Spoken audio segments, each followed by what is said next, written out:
not just for Volstov, but for everywhere else. I reached for the letter to get the proper phrase, the one he'd used that had made me laugh out my breakfast, although it wasn't for pure humour. Oh, yeah. Just devastating. He feels compelled because of our time together, you see, and because of his brother being one of us, to make sure I'm aware of a situation that, as far as I'm concerned, could probably take my head off my body a damned sight easier than flying. And that, as anybody knew, was dangerous enough. Commanding the members of the Dragon Corps from Proudmouth's back wasn't exactly the job a sane soldier volunteered for, was it? Even if the truth was I'd never really volunteered for it in the first place. I was just a whole lot better than most people at holding back all the shit I wanted to say when somebody more important was doling out the steaming heaps. Bitter, my good friend Royston might have called it. But it wasn't really that. It was just practical thinking. My theory was, the less you got involved, the less chance there was of someone important taking exception to your head and the way it sat on your shoulders. Which was why I didn't appreciate getting this crazy letter from a man I already knew thought more of the ethical implications of something than he did of the personal ones. In other words, me holding this letter, getting it over breakfast, and breaking the seal and reading it with my buttered rolls would have had more implications in Esar's eyes than just ethical ones.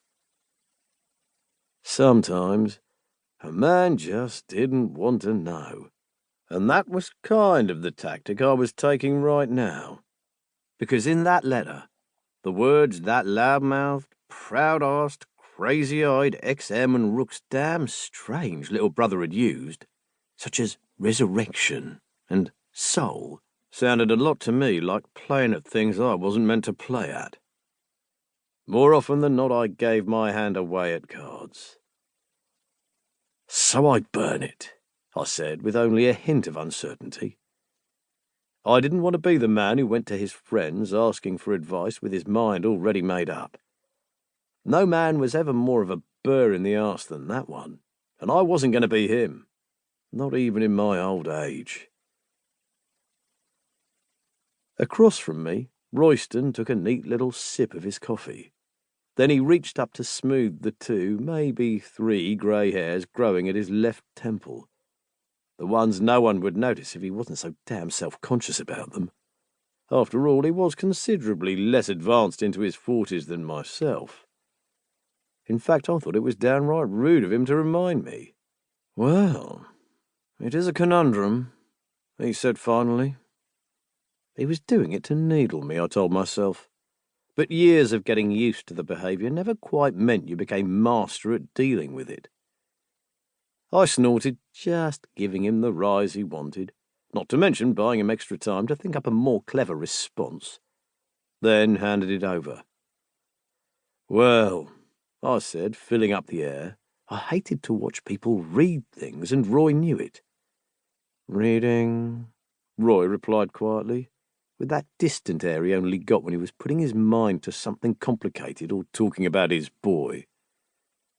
Now that was a mess of worms, I told myself, a can of them that had already been opened, and to avoid hurting certain feelings, I had to throw myself into the task of teasing Roy every chance I got, just so he'd know how I felt about the matter.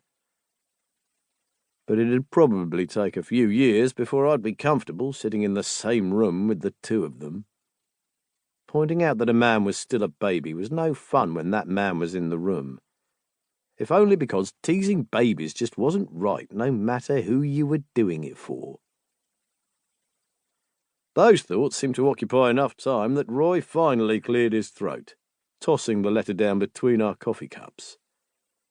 I eyed it unhappily. This simple enough looking thing that I knew wasn't going to prove simple for me. At least not now that I knew about it. I wasn't the sort of man who could just sit on information. I'd been bred to act. And all this sitting around and hemming and hawing was starting to chafe at my...